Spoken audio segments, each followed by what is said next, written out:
Pikon na si Lolo Tomas dahil hindi pa rin nagpapakita sa kanya ang apong si Pidyong.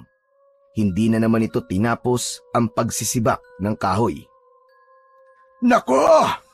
Makakatikim talaga sa akin ang batang yon. Ay nako, malilintikan talaga siya sa akin. Kung saan na naman nagpunta ang lintik na yon, alam na maraming trabaho dito sa bahay. Pag uwi niya talaga ay makikita talaga niya ang hinahanap niya. Pumasok na ng bahay si Lolo Tomas at pumanhik ng hagdan dahil magpapalit siya ng suot na t-shirt. Pinawisan siya sa paghahanap niya sa apong si Pidyong. Kaya lamang, pag-akyat niya ng bahay ay nakita niya roon na natutulog pala sa sahig ng bahay ang kanyang apo. Naghihilik pa ito.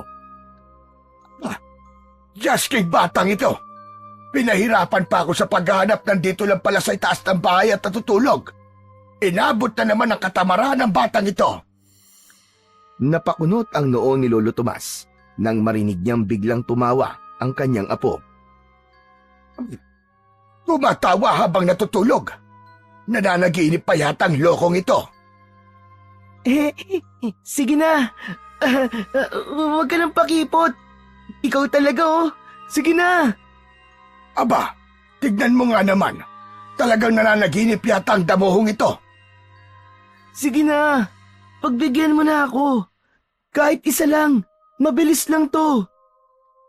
Lumapit si Lolo Tomas sa natutulog na apo upang mapakinggan ng malinaw ang sinasabi nito. Kaya lang, sa paglapit ng matanda sa kanyang apo, ay biglang hinawakan ni Pidyong ang paa ng kanyang lolo at niyakap ito. Aba, lokong batang ito at gusto pa yatang pagtripan ang paa ko. Talaga? Pwede na? Ayos, pwedeng-pwede na pala eh. Nalintikan na. Nanunulis ang nguso ni Pidyong. Mukhang may pinaplano sa paa ko. Bago pa naalis ni Lolo Tomas ang kanyang paa sa pagkakahawak ni Pidyong, ay agad itong inilapit sa kanyang labi at pinaghahalikan. Bango-bango mo! Ang sarap-sarap mo talaga! Ang sarap mong pupugi ng halik! Abay, lokong bata ito at pinupupog na ng halikan talampakan ko. Nakikiliti ako! Siraulo kang bata ka! Hindi mapigilan ni Lolo Tomas ang humagikgik dahil sa pagpupog ng halik ni Pidyong sa kanyang talampakan. Hoy, Pidyong! Tumigil ka na nga sa mga kalokohan mo at nakikiliti na ako! Gumising ka na riyan! Gumising ka na! Nagising si Pidyong dahil sa pagtampal ng kanyang Lolo Tomas. Subalit inis ito na napatingin sa matanda. Lolo Tomas! Pambira ka naman, Lolo Tomas, oh. Ang sama naman po ng timing nyo. Nandun na eh. Kalips to lips ko na siya eh. Tapos ginising mo pa ako. Ang sarap pa naman niyang halikan. Anong ang sarap halikan na sinasabi mo? Tignan mo nga yung hawak mo. Pa ako yung kanina mo pa pinupupog ng halik. Hayan at hawak-hawak mo pa. Weh!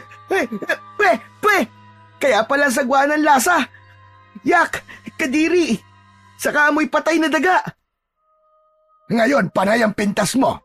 Samantalang kanina halos ipagduldulan mo sa mukha mo ang talampakan ko. Lolo naman oh, ang labo mo talaga eh. Nakakasira kayo ng pantasya ko eh. Abay, lokong ito at kasalanan ko pa. Sino ba yung pinupupog mo ng halik sa panaginip mo ha? Sabihin mo nga sa akin. Yung artista pong crush ko. Si Ivana. Ivana ka dyan. Aagawan mo pa ako Tama na nga yung katutulog mo. Tumayo ka na yan. Napakatamad mong bata ka. Lo, kanina pa po nakatayo. Tayong-tayo na nga po eh. Kasi nga, hinahalikan ko kanina si Ivana. Aba, talagang lintik na batang ito at namimiloso po ka pa. Baka gusto mong putulin ko yung sinasabi mong nakatayo at nang makita mo. Lolo talaga oh, di na mabiro. O sige na. Bumangon ka na riyan at tapusin mo na yung trabaho mong iniwan sa baba. Tama na yung katutulog mo, Pidyong. Dahil walang magandang mangyayari sa buhay mo kung puro kahilata. 18 anyos na si Pidyong. Sila na lang ng kanyang Lolo Tomas ang magkasama. Parehong ulila na ito sa mga magulang. kaya ang kanyang lolo na lamang ang kinalakihan nito. Pangunguha ng mga kahoy na panggatong at pag-uuling ang pinagkakakitaan ng maglolo. Tapos ng high school si Pidjong, hindi na pinalad na makapagkolehiyo dahil sa kakapusan sa pinansyal na pangangailangan. May kasipagan din naman ang binatang si Pidjong. Yun nga lang, kapag talagang inabutan ng antok ang binata, ay hindi pwedeng hindi niya muna yun itutulog. Pakiramdam kasi niya ay mas lumalakas siya kapag nakakatulog kahit saglit lang. Kaya nga lang, tuwing matutulog siya, ay hindi maiwasang hindi siya mananaginip. Sabi nga, ay naglalayag ang kaluluwa ng isang tao kapag natutulog at nagkakaroon ng iba't ibang panaginip. Upang hindi na magalit pa ang kanyang lolo Tomas, ay binalikan ni Pidjong ang kanyang trabaho dahil kailangan niya itong tapusin. Isa sa pinagkakaabalahan ni Pidjong ay ang pag-iensayo niya ng arnis. Nagka-interes siyang mag-aral nito nang minsan may isang Hapones na ang pangalan ay Yukumiro na nanirahan sa kanilang baryo, sa baryo Matubig. Nagturo ang Hapones na si Yukumiro sa mga kabataan ng paggamit ng arnis upang maging proteksyon laban sa mga masasamang tao. Pinag-igi ni Pidjong ang pag-aaral, kaya laking lungkot niya nang bumalik na ng kanilang bansa ang naturang dayuhan. Subalit ang mga natutunan niya ay paulit-ulit niyang iniinsayo upang hindi niya ito makalimutan. Katunayan ay nagamit na rin niya ng ilang ulit ang kanyang kakayahan sa arnis nang minsang sunggaban siya ng isang asong ulol. Dugo ang ulo at napatay niya ang aso. Wala namang nagalit o nagreklamo, lalo na't ang aso na kanyang napatay ay may mga bata na ring nakagat at napag-alaman na ito ay apektado ng rabies. Kaya ipinagpapasalamat pa ng mga taga-baryo ang pagkakapatay niya sa asong ulol. Nagamit din niya ang kanyang kakayahan sa arnis nang may lasing na nag-amok at hindi mapigilan ng mga kalugar nila. Nagwawala ito dahil sa kalasingan at walang sinisino. Takot din lumapit ang ibang tao dahil sa hawak nitong patalim. Si Pidjong lang ang nakapagpahinto sa pagwawala nito dahil napatulog niya ang lasing nang tamaan nito ng arnis sa noo. Kaya nga kahit paano ay kilala si Pidjong sa baryo Matubig dahil sa mga kabayanihan na nitong nagawa. Ipinagmamalaki siya ng kanyang lolo Tomas sa bagay na yon. May lalakarin si lolo Tomas ng araw na yon, kaya mag-isa lamang si Pidjong na mangunguha ng mga kahoy na panggatong na ipagbibili at uulingin. Nagpaalam si lolo Tomas sa kanyang apo. May mahalagang bagay kasi kami pag-uusapan ni Paring Lucio. Ibig kasi niyang ibenta ang kanyang lupa. Nagpapatulong siya. Kaya gusto kong makita kung gaano kalawak yon. Nako, ayos po yun, Lolo Tomas. Dahil kapag naibenta niyo po ang lupa ni Mang Lucio, jackpot yun, Lolo. Magkakapera po kayo dun. Tama ka. Gano'n na nga, Pidjong. Tapos, makakabili na po tayo ng mga bagong gamit sa bahay. Saka, bagong damit at saka sapatos. Aba, oo naman. Pati yung mga pagkain na di pa natin natitikman, mabibili nating lahat. Sige po, Lolo. Umalis na po kayo para makapag-usap na po kayo ni Mang Lucio. At ako naman po ay mangangahoy na rin para meron po tayong uulingin. Nagkanya-kanya na ng lakad ang maglolo. Si Lolo Tomas ay patungo sa kabilang barangay sa kanyang kumpare. Samantalang si Pidjong naman ay sa kakahuyan para humanap ng panggatong at kahoy na gagawing uling. Kapag ganung umaalis ng bahay si Pidjong, ay lagi niyang bitbit ang kanyang pares ng arnis. Nasanay na kasi siyang dala ito palagi para maging handa siya sa anumang panganib na kanyang makakasagupa. Katulad ng mga sandaling yon, habang nangunguha ng kahoy na panggatong si Pidjong, ay pakiramdam niya, kanina pa merong matang nakamasid sa kanya. Kaya naging alisto ito. Hinawakan niya ng mahigpit ang itak na gamit sa pamutol ng kahoy, habang ang arnis naman niya ay nakasabit sa kanyang gawing likuran. Kung sino ka man, at anumang nilalang ka, hindi ka sasantoy ng dala kong armas. May paglalagyan ka talaga sa akin. Pilit na nakiramdam si Pidyong. Isang maling kilos ng nilalang na pakiramdam niya'y nagkukubli ay tsak 2 bagay lang ang pwedeng mangyari. Gugulong ang ulo nito o mawawalan ng mga braso. Handang-handa at nakaalerto na si Pidyong sa pwedeng mangyari nang makita niya na nagliparan ang mga ibong maya. Pahiwatig na nabulabog ang mga ito. Nilapit doon ang atensyon ni Pidyong at mula sa madamong lugar ay sumulpot bigla si Batchoy. Takot na takot at tumatakbo patungo sa kinaroroonan ni Pidyong. Oh, si Pinsang Batchoy yun ah. Ano nangyari doon? At parang may kinakatakutan. Halos habol ni Batchoy ang hininga niya nang makalapit ito kay Pidyong. Pidyong! Pidyong! Tulungan mo ako, Pidyong! Bakit paano ba nangyari sa'yo? Takot na takot ka. May humahabol ba sa'yo? Oo. Ayaw akong tantanan eh. Kanina pa nakasunod sa akin. Nakakatakot. Sino ba? Biglang nakarinig si Pidyong ng tila ugong. Kasunod ay ang tila maitim at mumunting bagay na lumilipad. Mga insektong liguan pala ang humahabol kay Batchoy. Grupo ng mga liguan na handang atakihin ang bata. Mga liguan ang humahabol sa'yo, Batchoy! Oo, Pidyong! Tulungan mo ako! Praning ka ba? Wala akong magagawa sa mga yan. Di kita matutulungan, kaya tara na! Sasamahan na lang kitang tumakbo! Takbo na, Batchoy! Kumaripas na nga ng takbo ang magpinsan.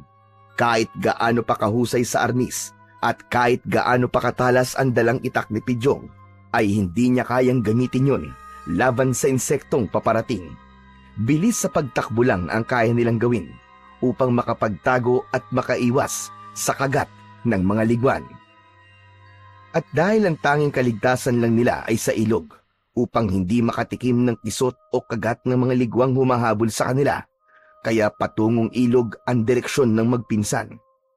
Kailangan maglublob sila sa ilog upang makaiwas sa pag-atake ng mga insekto. Kaya pagdating sa ilog, ay agad na tumalundon ang dalawa. Walang nagawa ang mga insekto, kundi ang magpaikot-ikot na lumilipad sa ibabaw ng tubig, habang nakalublob sina Pidyong at Batchoy sa ilalim, kasama ang ulo sa pagkakalublob sa tubig. Saglit lang nilang inilalabas ang kanilang ulo para sumagap ng hangin kapag hindi na nila kaya at naghahabol na sila ng hininga. Umabot din ng ilang oras silang nakalublob sa tubig dahil hindi kagad umalis ang mga liguan. Kaya nang matiyak nilang wala na ang mga insekto sa ibabaw ng tubig, saka palang umahon ang dalawa. Ang bihira! Walang yaka talaga, Batchoy, ano? Kasalanan mo to eh! Anong ako? Hinabol ako ng mga liguan eh! Di sana, ikaw na lang ang nagpahabol. Pero nung ginawa mo, dinamay mo pa ako eh, no? Kasalanan mo, pinsan, kung nadamay ka. Kasalanan ko pa talaga ngayon, ha? Kasi nga, nandun ka sa kakauyan eh. Kung wala ka ron, hindi ka sana nadamay sa panghahabol sa akin ng mga liguan. Wala ka talaga sa ayos eh, no? Dati kaya tang abnormal eh. Teka, ang ginaw na. Ilang oras din tayo nakababad sa tubig. Nangya naman, oh. Di nga tayo nakagat ng mga liguan na yun. Pero mamamatay naman tayo sa ginaw dahil sa pagkakababad sa tubig. Huwag ka na magreklamo. Wala na mga insekto kaya ligtas na tayo dalawa ngayon. Malamang, may ginawa ka na namang kalokohan, ano? Umamin ka nga. Kaya ka inabol ng mga liguan na yun. Gusto ko lang naman kunin yung kanilang pulot eh. Pero hindi ko akalain na matatapang pala yung uri ng liguan na yun. Nagalit at ayaw na akong tantanan. Paano? Umiral na naman siguro ang kasibaan mo. Nagugutom kasi ako eh. Kaya napagtripan kong kunin yung bahay ng pukyutan. Yan. Yan ang hirap sa'yo. Puro pagkain ang laman ng utak mo. Kaya minsan napapahamak eh. Alam mo ikaw, Batchoy, ikamamatay mo talaga ang kasibaan mo. Grabe ka naman sa akin, Pidyong. Patay ka agad. Oo, kasi nga, kung hindi yung tao na may-ari ng puno na hinawakan mo ang hahabol sa'yo, ayan, mga insekto na nagalit ang humabol sa'yo dahil pilit mo rin kinuha yung kanilang bahay pukyutan. Nanghihina kasi ako kapag hindi ako nakakakain, pinsan eh.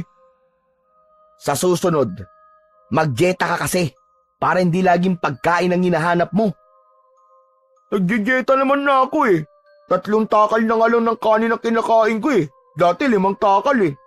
Sus, dieta pa. I-try mo. Huwag ka na lang kumain para sure napapayat ka. Ano? Hindi ka kain? Eh di naman pagpayat ang gusto mo mangyari sa akin eh. Ang gusto mo yata matepok na ako eh. Ay nako Batchoy. Tara na nga umuwi at giniginaw na talaga ako para makapagpalit na ng damit. Paano yung mga kahoy na kinuha mo? Babalikan ko na lang yun. Ikaw kasi. Dahil sa'yo nasira ang araw ko. Sa pag-uwi ni Pidyong sa bahay, ay naroon na ang kanyang lolo Tomas na nagtataka dahil basang-basa ito. Kaya sinabi niya rin kagad sa kanyang lolo ang nangyari kay Batchoy. Yan talagang pinsan mo kahit kailan. Dinadala ka palagi sa peligro. Wala po tayong magagawa, hindi mapigilan ng kasibaan eh. Hayaan mo at pagsasabihan ko yung Batchoy na yan. Nako, wag na po Lolo Tomas. Siguro po dahil din sa kabataan ni Batchoy kaya pasaway siya. Hindi kasi tama na mahilig siyang mangialam. Pero sa nangyari po sa kanya kanina na hinabol kami ng mga ligwan, malamang ho, magtatanda na po yun. Hindi na po uulit yun. Aba dapat lang. Sa susunod baka kung ano na masamang mangyari sa kanya. Kinabukasan ay nagbalik sa kakahuyan si Pidyong upang minsan pa'y manguha ng mga kahoy na panggatong. Subalit sa pagkakataong yun ay kasama na niya ang kanyang lolo Tomas. Gaya ng nakagawian ni Pidyong, nakasabit sa gawing likuran niya ang kanyang arnis at sa bewang naman ay naroon ang itak na gamit niya sa pamputol ng kahoy. Lolo Tomas, maiwan ko po muna kayo ha. O bakit apo? Saan ka pupunta? Babalikan ko lamang po yung mga kahoy na naiwan ko kahapon. Di ko na po kasi nabalikan dahil sa nangyari sa amin ni Batchoy eh. O sige. Puntahan mo na dahil sayang ang mga yon. At nang maiuling na rin natin. May mga order sa akin ng uling at dapat makapagpadala tayo. Sige po Lolo Tomas, hindi po ako magtatagal. Balikan mo na lamang ako rito, apo. Opo. Iniwan na ni Pidyong ang kanyang lolo Tomas. Pinuntahan niya ang lugar kung saan niya iniwan ang mga nakuha niyang kahoy. Agad yung natagpuan ng binata. Gamit ang dalang panali ay tinalian ito ni Pidyong upang madali niyang buhatin. Akmang bubuhatin na sana niya ang itinaling kahoy nang makarinig siya ng sigaw ng isang babae. Teka, boses ng babae yun ah. Parang nasa panganib siya tumihingi ng tulong. Nagpalinga-linga si Pidyong sa paligid. Hinahagilap ng kanyang mata ang pinagmumulan ng boses ng babae na kanyang narinig. San kaya yun? Biglang nawala ang sigaw ah. Parang malapit lang dito sa kinaroroonan ko. Muling narinig niya ang sigaw na yon. Sa bandaron, doon ang gagaling ang sigaw ng babae. Itinabi na lang muna ni Pidyong ang nakataling kahoy at agad niyang tinungo ang lugar kung saan niya narinig ang boses ng babaeng humihingi ng tulong. Subalit nang makarating siya sa lugar na inakala niya'y pinagmulan ng sigaw ng babae, ay wala siyang nakita roon. Pambihira. Mukhang guni-guni ko lang yata yun ah. Wala pa rin akong makita dito eh. Akmang aalis na sana si Pidyong upang balikan ang kahoy na dadalhin niya sa kinaroroonan ng kanyang lolo Tomas nang minsan pa'y marinig niya ang sigaw. Sa pagkakataong yon ay hindi lang boses ng babae ang kanyang narinig, kundi nakita na rin ng kanyang mga mata. Ayun! Isang babae ang tumatakbo, takot na takot. Tila may humahabol sa kanya. Baka mamaya, katulad lang din siya ni Batchoy na hinahabol ng mga ligwan. Patungo sa kinaroroonan niya ang babaeng tumatakbo na tila merong kinatatakutan. Tulungan mo ako! Ginoo! Tulungan mo ako! Hindi Ginoo ang pangalan ko. Ako si Pidyong. Ginoong Pidyong! Tulong! Tulungan mo naman ako! Miss, teka, huminahon ka. Ano bang kinatatakutan mo? May humahabol ba sa'yo? Oo, hinahabol nila ako at ayaw nila akong tantanan. Hinahabol ka ng mga insekto? Hinahabol ka ng mga ligwan? Yung ba ang ibig mo sabihin? Hindi mga insekto ang humahabol sa akin. Ayan sila! Ganun na lamang ang pagkagulat ni Pidjong nang makita kung ano ang humahabol sa babaeng kanyang kaharap. Hindi ito insekto katulad ng kanyang akala, kundi kakatuwang nilalang. Uri ng nilalang na akala mo'y isang aswang. Subalit kung pagmamasdang mabuti, ay isang dambuhalang paniki na ang muka ay gaya ng sa muka ng tao, subalit may matutulis na pangil. 2 taong paniki ang humahabol sa babaeng humihingi ng tulong kay Pidjong. Anak nang, ngayon lang ako nakakita ng ganyang uri ng nilalang ah. Ibig nila akong kunin, Ginoo. Tulungan mo ko. Ayokong sumama sa kanila. Huwag ka mag-alala. Akong bahala sa'yo, miss. Hindi sila sasantuy ng arnis at itak ko. Sige, magtago ka na muna sa likod ko at ako nang bahala sa mga halimaw na to. Nagkubli ang babae. Takot na takot ito. Samantalang agad naman kinuha ni Pidjong sa kanyang likuran ang pares ng arnis. Mahigpit itong hinawakan at pumorma ito upang makakuha siya ng magandang buwelo sa pagharap sa 2 taong paniki na ngayon ay kanyang makakaharap. Pumagaspas ng pakpak ang taong paniki. Ibinuka ang bunganga na may matutulis na pangil. Sa pagkakabuka ng malaking bibig nito ay tumutulo pa ang malagkit nilang mga laway. Bago pa nito nasakmal si Pidjong, ay agad na hinataw ng binata ang kanyang hawak na arnis at tinamaan ang ulo ng isang taong paniki. Matindi ang pagkakatama ng arnis sa ulo ng taong paniki. Lumikha yun ng sugat, kaya ang dugo ay tumalsik. Subalit tila hindi nasindak ang halimaw. Patuloy ang pag-atake nito kahit na pumupulandit na ang dugo mula sa ulo na tinamaan ng arnis. Sumugod na rin ang isa pa. Nagtulong-tulong sila sa pag-atake kay Pidjong, kaya mas pinaigi ni Pidjong ang paghataw at pagharibas sa 2 halimaw na pilit na umaatake sa kanya. Napapaatungal ang mga taong paniki na tinatamaan ng arnis ni Pidjong. Aba, matigas kayong mga siraulo kayo ha. Hindi pa talaga kayo susuko. Ginagalit niyo ako ha. Minsan pa ay pinagahataw ni Pidjong ang 2 halimaw hanggang sa bumagsak ang mga ito sa lupa na nagkikikisay. Kaya ang pagkakataon na yon ay sinamantala ni Pidjong upang ibigay ang katapusan sa mga ito. Mula sa kanyang bewang ay kinuha niya sa kaluban ang kanyang bagong hasang itak at agad na pinagtatataga ang mga taong paniki. Nagkaputol-putol at nagkagutay-gutay ang halimaw. Hindi sila tinigilan ni Pidjong at tiniyak na patay na ang mga ito bago pa niya lubayan. O ano? Kala nyo ha? Hanggang dyan lang pala kayo eh. Puro kayo yabang. Pwe! Ang baho nyo pa, mga taong paniki. Ang papanghinang amoy nyo. Nang makita ng babae na wala ng buhay ang mga taong paniki dahil nagapi na ito ni Pidjong, ay saka pa lamang lumabas sa kanyang pinagtataguan ang dalaga. Lumapit ito kay Pidjong at biglang yumakap dahil sa kasiyahan. Salamat! Maraming salamat sa iyo, Ginoo! Sandali! Sandali, miss. Hindi pa tayo close, ha? Kung makayakap ka naman kaagad sa akin, hindi pa nga tayo magkakilala eh.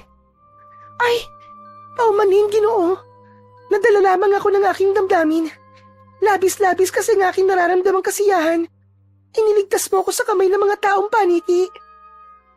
Okay lang. Ginawa ko lang naman ang dapat eh. Pero miss, sino ka nga pala? Tawagin mo na lamang akong Liwayway. Liwayway? Ang luma naman ng pangalan mo. Aba, tunog gaw-gaw ah. Yan kasi ang binigay na pangalan sa akin. Ah, ikaw nga pala, Ginoo. Ano naman ang pangalan mo? My name is Pidjong. Pero Pidjonito ang totoo kong pangalan. Bakit nga pala ganyan ang suot mo? Nakikita ko lang ang ganyang suot sa mga lumang larawan eh. Ang tawag namin dyan baro at saya na ginagamit kapag may cultural presentation sa school. Alam mo ba yun? Pagpaumanin mo, Ginoo. Subalit hindi ko kayang mawatasan ang iyong sinasabi. Ha? Ako rin eh. Para kang tumutula ah. Teka miss, saan ka ba galing ha? Galing ako sa lupain na liwanag. Ano? Lupain ng liwanag? Saan ba yun? Saang bayan yun? Saka, sakop ng anong barangay yun? Hindi ko alam. Basta ang tawag sa aming tirahan ay lupain ng liwanag. Yung mga taong paniki na humabol sa'yo, saan galing yung mga yun? Ngayon lang ako nakakita ng ganung nilalang eh. Galing sila sa ibang lupain. Sila ang mga nilalang na naninirahan sa lupain ng dilim. Oh, lupain ng dilim naman ngayon. Ibang klase ang tawag sa mga tirahan nyo ah. Siguro ang laro ng mga bata dun dilim at liwanag. Tama ka. Ganun nga ang isang uri ng nilalaro ng mga kabataan sa aming lugar. Alam mo rin pala ang larong yun? Hula ko lang yun, pero tumama pala. Ang angas naman. Ang totoo, Pidyong, dahil sa ginawa mong pagliligtas sa akin, marahil, ikaw ang taong matagal na naming hinihintay. Ha? Matagal nang hinihintay? Oo, ikaw ang aming magiging tagapagligtas upang mapigilan na ang pagsakop ng mga nilalang mula sa lupain ng dilim at hindi tuluyang mapasok ang aming lupain. Ang lupain ng liwanag. Teka lang. Teka lang, liwayway ah. Hindi ko maintindihan ang mga sinasabi mo eh. Isa lamang akong pangkaraniwang mga ngahoy. Tapos sasabihin mo ako'y magiging tagapagligtas? Oo, Pidyong. Yun ang aking nararamdaman dahil sa ginawa mong pagtatanggol sa akin. May mabuti kang kalooban. Hindi mo pa ako kilala, subalit itinaya mo ang sarili mong buhay para ako'y iligtas. Katangian ng isang matapang na Ginoo. Katangian ng isang tagapagligtas. Kaya, sumama ka sa akin. Naku, wait lang ha. Hindi pa tayo close eh. Tapos, gusto mo pikutin na agad ako? Aba, never. Hindi pa ako handang mag-asawa, liwayway. Saka, iisipin ko pa kung matataypan nga kita. Pidyong, nakikiusap ako. Kailangan ka namin. Ayos ka rin no? Ang kulit mo eh. Nasa gayong pag-uusap at pagtatalo sina Pidyong at Liwayway nang marinig ng binata ang pagtawag ng kanyang lolo Tomas na kanina pa marahil naghahanap sa kanya. May tao! Ang lolo Tomas ko tumatawag sa akin. Hinahanap na niya ako, Liwayway. Hindi pa niya ako dapat makita. Bakit naman? Dahil hindi pa tapos ang misyon ko. Sige na, paalam Pidyong. Magkikita pa tayo uli. Sandali, Liwayway! Saan ka pupunta? Hindi na sinagot pa ni Liwayway ang tanong ni Pidyong, kundi nagmamadali na itong tuloy-tuloy na lumayo hanggang sa tuluyang mawala sa may matataas na damo. Siya namang paglapit ni Lolo Tomas sa kanya na nag-aalala. Jasky ka, bata ka! Kanina pa kita hinahanap pa! Nandito ka lang pala! Wala na siya, Lolo. Wala! Sinong wala? Si Liwayway po. Abay, sinong liwayway? Wala ka namang kasama dito. Nag-iisa ka nang makita ko. Nananaginip ka na naman ba? Hindi, gising na gising po ako, Lolo. Kanina lang po may kasama ako dito at nandito siya. Magkausap nga kami. Tsaka, iniligtas ko pa nga po siya mula sa mga taong paniki na sabi niya, ibig kumuha daw sa kanya. Ano ba sinasabi mong bata ka? Kung ano-anong iniimbento mo salita. Palibasa, masyado kang mahilig na mga panood sa mga palabas tungkol sa kababalagan. Kaya napapanaginipan mo. Lolo Tomas, totoo po mga sinasabi ko sa inyo. Kanina lang may kasama po talaga akong babae rito. Ang ganda nga niya eh. Kaya lang makaluma. Parang galing sa panahon ni Mahoma. Parang galing sa libro ang itsura niya eh. Parang matandang tao. May sakit ka ba, Tomas? Aba, parang nilalagnat ka yata. Lo, wala po akong lagnat. At totoo po ang mga sinasabi ko sa inyo. May babaeng naligaw kanina rito. Iniligtas ko pa nga po siya, Lo. Totoo po yun. Tignan niyo pa po itong itak ko. Ayan o, may dugo pa. Dugo po yan ng taong paniki na pinatay ko. At yung mga taong paniki na pinatay ko, hayan sila oh. Tinignan ni Tomas ang lugar na itinuro ng kanyang apo. Subalit wala namang anuman ang naroon. Walang taong paniki na pinatay daw niya. Wala ring dugo ang hawak nitong itak. Wala naman ah! Hala, kanina lang nandiyan ang pinatay kong taong paniki. Saka kanina lang, puro dugo itong talim ng itak ko. Apo, ang mabuti pa umuwi na lang tayo. Mukhang kung ano-ano na nangyayari sa'yo. Pero lolo, maniwala kayo sa akin. Lahat po ng sinabi ko sa inyo totoo. Tapos niyaya pa nga ako ng babae na ang pangalan ay Liwayway. Ang sabi niya, sumama daw ako sa kanila dahil ako daw ang kanilang magiging tagapagligtas. Ano ka mo? Magiging tagapagligtas? Abay, paanong mangyayari yon? Dahil nga po iniligtas ko siya sa pag-atake ng mga taong paniki. Tapos ang sabi pa niya, mula daw po siya sa... Ano nga ba yun? Yun, lupain ng liwanag. Napakunot ang noo ni Lolo Tomas nang sabihin ni Pidyong ang tungkol sa lupain ng liwanag. Dahil pamilyar kay Lolo Tomas ang pangalan ng naturang lugar. Narinig na niya ang tungkol doon. Olo, bakit parang natahimik yata kayo? Alam niyo po ba ang lugar na tinatawag na lupain ng liwanag? Hindi na sinagot pa ni Lolo Tomas ang tanong ni Pidyong. Pinaapo, bitbitin mo na ang mga itinali mong kahoy at nang makauwi na tayo, baka abutan pa tayo ng dilim dito. Sumunod na lamang si Pidyong sa kanyang lolo. Binuhat ang nakataling kahoy upang umuwi na sila. Habang naglalakad ang maglolo, ay wala silang imikan. Tahimik si Lolo Tomas, subalit ang isipan ay puno ng katanungan dahil sa mga ikinuwento ng kanyang apo. Kinagabihan, pagkatapos maghapunan ay naging ugali ng maglolo ang magpalipas ng oras sa labas ng kanilang bahay. Doon sila nagpapaantok. Nakatingin si Lolo Tomas sa kalangitan. Maliwanag ang buwan, kaya natatanglawan ng liwanag ng buwan ang bakuran ng bahay nila Lolo Tomas. Si Pidyong ang bumasag ng katahimikan dahil hindi pa rin nagsasalita si Lolo Tomas na dati naman ay nag-uumpisa ng kanilang pag-uusapan. Lolo, hindi pa rin po ba kayo naniniwala sa mga sinabi ko sa inyo kanina? Hindi agad sumagot ang matanda. Nakatingin lamang ito kay Pidyong.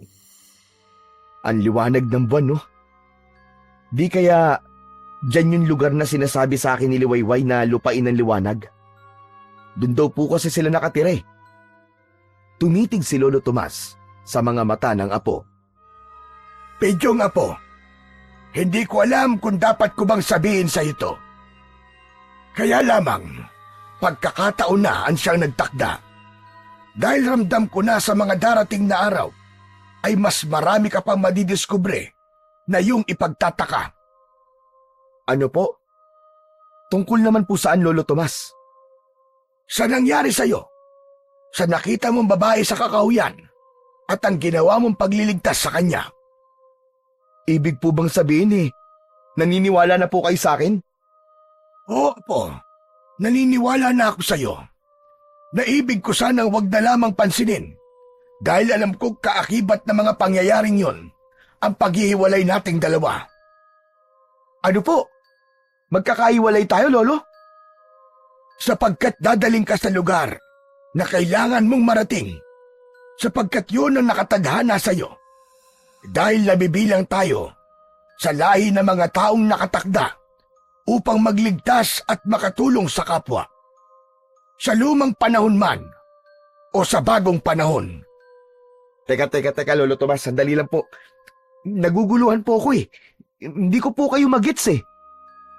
Apo, mahirap ipaliwanag, subalit alam kong maiintindihan mo rin sa takdang panahon. Takdang panahon? Kailan po yun? Hindi ko pa rin alam.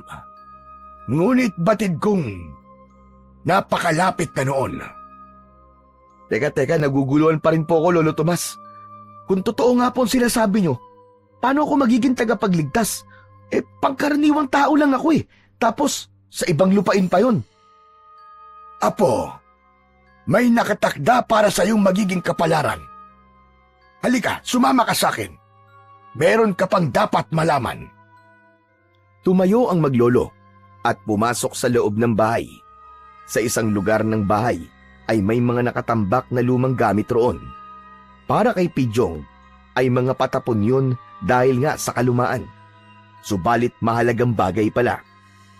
Isang lumang baul na yari sa bakal na kinakalawang na ang hinila ni Lolo Tomas.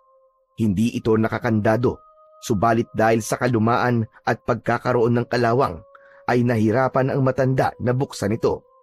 Gayunpaman, pinagtiyagaan ito ni Lolo Tomas hanggang mabuksan ang kinakalawang na baul na gawa sa bakal. Mga lumang gamit ang naroon. May talim ng sibat, tabak at iba pang uri ng mga armas na gawa sa bakal. Nababalot na ng kalawang ang iba dahil sa kalumaan. Subalit kapag nilinisan ay tiyak na babalik sa dati. Isang supot na yari sa balat ng hayop ang kinuha ni Lolo Tomas sa loob ng kalawanging baul. Nakatingin lang doon si Pidyong na nasasabik at nag-aabang kung ano bang meron sa loob ng supot na yari sa balat ng hayop. Isang uri ng kwintas ang nasa loob ng supot. Nakapalawit sa kwintas ang isang kakaibang uri ng bato na kumikislap at ang kislap nito ay lumilikha ng kulay na katulad ng sa bahaghari. Nanlaki ang mga mata ni Pidyong nang makita ang kakaibang kwintas na hawak ng kanyang lolo. Wow! Ang ganda niyan, Lolo ah! Ano pong klaseng kwintas yan, Lolo Tomas? Isang kwintas ito na may taglay na mutya. Mutya ng baghari. Sinasabi na ito ay nakuha kasama ng palayok na may lamang ginto na natagpuan sa dulo ng baghari. Pambihira! Ngayon lang po ako nakarinig ng mutya ng baghari ah! Meron pala nun? Ang tungkol dito ay sinabi lang sa akin ng aking lolo Pidong, ang tatay ng tatay ko. Lolo niyo po siya, Lolo Tomas? Na lolo mo sa talampakan. Bakit niyo po itinago lang dito sa baul, Lolo Tomas? Dahil wala akong paggagamitan yan. Isa pa, hindi lahat ng pinagpapasahan o nagmamana ng mutyang ito ay mabuti ang idinudulot. Kaya pinili kong itago na lamang. Natakot po kayo, Lolo? Oo, apo, tama ka. Isa pa, umabot ako sa edad na 18 na walang anumang nagpakita sa akin o nagparamdam upang gamitin ko ito. Ibig lang sabihin ay hindi ako ang siyang karapat-dapat para humawak at mag-alaga sa mutya ng baghari. Pero ngayon po inilabas niyo na to. Ano pong ibig sabihin nun? Apo, ramdam kong ikaw ang siyang karapat-dapat. Kaya ipapasa ko sa iyo at ipagkakatiwala ang mutyang ito, Pidyong. Sigurado po ba kayo, Lolo Tomas? Oo, apo. Yung pagpapakita sa iyo ng babaeng sinasabi mong mula sa lupain ng liwanag ay pagpapatunay lamang na ikaw ang siyang itinadhana upang mag-alaga sa mutya. Kaya magkakaroon ka ng mabigat na gampanin, mahaharap sa pakikipagsapalaran. Teka, Lolo Tomas. Bigla naman po yata akong kinabahan sa mga sinabi niyo. Ang simple-simple po ng buhay ko kasama kayo tapos magiging komplikado. Sabi ko nga sa iyo, wala akong magagawa. Maging ikaw ay hindi maaaring tumutol kung yun ang siyang nakatadhana para sa iyo. E paano po kung ayaw ko, Lolo? Kahit tumanggi ka at iwasan mo, apo, hahabulin ka ng mga pangyayari at pilit kang dadalhin kung saan ka nararapat. Wala kang magagawa kundi tanggapin ang iyong kapalaran dahil yun ang nakatakda sapagkat mula ka sa mga lahi ng tagapagligtas. Natahimik si Pidyong dahil sa ipinaliwanag ng kanyang lolo Tomas na hindi niya pwedeng tanggihan, kundi kahit ayaw niya ay dapat niyang tanggapin dahil yun ang kanyang kapalaran. Kinuha ni Lolo Tomas ang kamay ng apo at inilagay sa magkadikit na palad nito ang kwintas na may mutya ng bahaghari. Ayaw pa sana yung hawakan ni Pidyong pero ipinilit yun ng matandang lalaki. Habang nasa loob ng nakakuyom na palad ni Pidyong ang agimat, ay may kakaibang enerhiya siyang naramdaman. Enerhiya na gumapang sa kanyang buong katawan. Nanginig at tila nanigas ang kanyang mga braso, kamay, binti at paa. Pinagmasdan naman siya ng kanyang lolo Tomas na merong pagtataka. Subalit hindi yun pinakialaman ng matanda. Inisip niyang bahagi yun ng pagpasa niya ng kwintas kay Pidyong. Maya-maya lang ay pumayapa na si Pidyong. Nawala na ang tila panginginig niya. Napahiga si Pidyong dahil pakiramdam niya ay nanghina siya. Subalit saglit lang ay bumalik ang kanyang lakas at ramdam ni Pidyong na may kakaiba sa kanyang pakiramdam. Subalit hindi pa niya mawari. Ang tanging natitiyak niya, hindi yun pangkaraniwan. Bago pa iwan ng maglolo ang lugar na kinaroroonan ng mga tambak nilang gamit, ay may ipinaalala sa kanya si Lolo Tomas. Pidyong apo, hindi ka na gaya ng dati dahil sa tungkuling nasa iyong balikat. Kaya anuman ang mangyari at saan ka man dalhin na magiging kapalaran mo, sumunod ka lamang. Huwag mo kong alalahanin. Magkakalayo po talaga tayo, Lolo? Ganun po ba talaga? Oo, apo. Kaya handa na ako at tanggap ko na yon. Ang mas mahalaga ngayon ay magampanan mo ang iyong tungkulin at ipagpatuloy ang dangal ng ating lahi kung saan tayo nakilala. Huwag po kayo mag-alala, Lolo Tomas. Kahit magiging mahirap po, lalo na't magkakalayo tayo, tatanggapin ko po. Lalo na't sinasabi niyong itong nakatakda at itong aking kapalaran. Isinuot na ni Pidyong ang kwintas at umalis na sila ng kanyang lolo sa lugar na may mga tambak na lumang gamit. Lumalalim na ang gabi, kaya kailangan na nilang magpahinga dahil kinabukasan ay hindi batid ni Pidyong kung ano ba ang naghihintay na kapalaran sa kanya. Subalit ng gabing yun ay hindi makatulog si Pidyong. Maraming naglalaro sa kanyang isipan, ngunit kailangan niyang matulog at magpahinga dahil bukas ay kailangan muli niyang tulungan ang kanyang lolo sa mga gawain nito. Kaya ipinikit na lamang ng binata ang kanyang mga mata. Pinilit niyang matulog upang makapagpahinga. Kinabukasan, pagkatapos mag-almusal ng maglolo, ay naghanda silang muli upang tumungo sa kakahuyan. Tila walang nangyari sa mga lumipas na magdamag. Hindi na nila napag-usapan ang tungkol sa kwintas na ibinigay sa kanya ni Lolo Tomas. Gaya ng dati, ay muling sakbit ni Pidyong ang kanyang arnis. Nasa bewang naman ang itak na gamit niyang pamputol sa mga tuyong kahoy. Nadagdag nga lang ngayon ay ang pagkakaroon niya ng kwintas na ibinigay ng kanyang lolo. Kapag ganong nangunguha sila ng kahoy na uulingin at ipagbibili, ay nagkakanya-kanya sila ng lakad upang magkita na lamang sila sa isang lugar kapag tapos na sila sa pangunguha ng kahoy upang sabay pa rin silang uuwi. Subalit bago pa maghiwalay ng direksyon ng maglolo, ay may binitiwang salita si Lolo Tomas sa kanyang apo. Sana apo, magkita pa ulit tayo mamaya. Oo naman po, Lo. Magkikita pa ulit tayo. Naghiwalay na ng direksyon na pupuntahan ang maglolo. Nabanggit ni Lolo Tomas ang ganon dahil malakas ang kutob niya na merong mga mangyayaring hindi niya inaasahan. Namumutol na ng mga sanga ng kahoy si Pidyong. Naisip niya na kailangan niyang makarami. Habang abala sa pamumutol, ay nakaramdam siya ng kung anong kaluskos mula sa hindi kalayuan. Kasunod ay sigaw ng boses na pamilyar sa kanya. Boses yun ni Pinsan ah. Bakit kaya siya sumisigaw? Mukhang may di magandang nangyari kay Batchoy ah. Pasaway talaga. Iniwan ni Pidyong ang kanyang ginagawa at hinanap ang pinsan na tila nangangailangan ng tulong. Agad naman niyang nakita na nakabitin ng patiwarik ang pinsang si Batchoy. Nakatali ang isang paa nito dahil nasilo sa isang bitag. O Pinsan!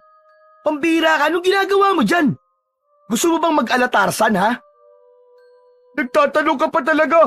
Pwede mo ba tulungan na lang ako makababa? Ang sakit na sa paa eh. Baka mamaya matanggal lang isa kong binti. Hinanap ni Pidyong ang tali ng silo upang putulin yon. Agad naman niya yung nakita. Humanda ka, pinsan ha! Puputulin ko na tong tali para hindi ka na nakabitin dyan! Sandali lang. Baka mapasama ang bagsak ko eh. Huwag mong basta puputulin. Oo na, ako na ang bahala. Aalalayan ko na lang. Hawakan ko lang tong tali para hindi ka bumagsak. Pinutol na ni Pidyong ang tali ng bitag at hinawakan yon upang mapigilan ang biglaang pagbagsak ni Batchoy, kaya maingat at dahan-dahan itong naibaba mula sa pagkakabitin. Saka nilapitan ni Pidyong upang alisin ang tali sa paa ng pinsan. Buwisit talaga oh. Ang malas ko naman. Sa dami ng mahuhuli sa patibong na yon, ay ako pa ang nasilo. Para saan ba yung silo na yun?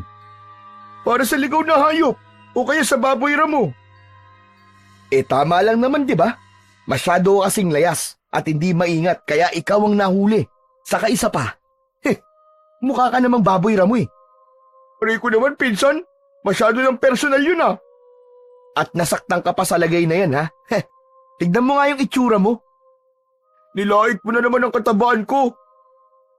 Buti na lang pala't narinig kita at kasalukuyang nandito ako sa kahuyan. Dahil baka dito ka naabuti ng gabi kung walang makakakita sa'yo. Tapos naku po, sigurado ko na pagpepiestahan ka rito ng mga aswang. Uy, huwag ka naman ganyan. Oo na. Salamat na sa'yo dahil iniligtas mo ako.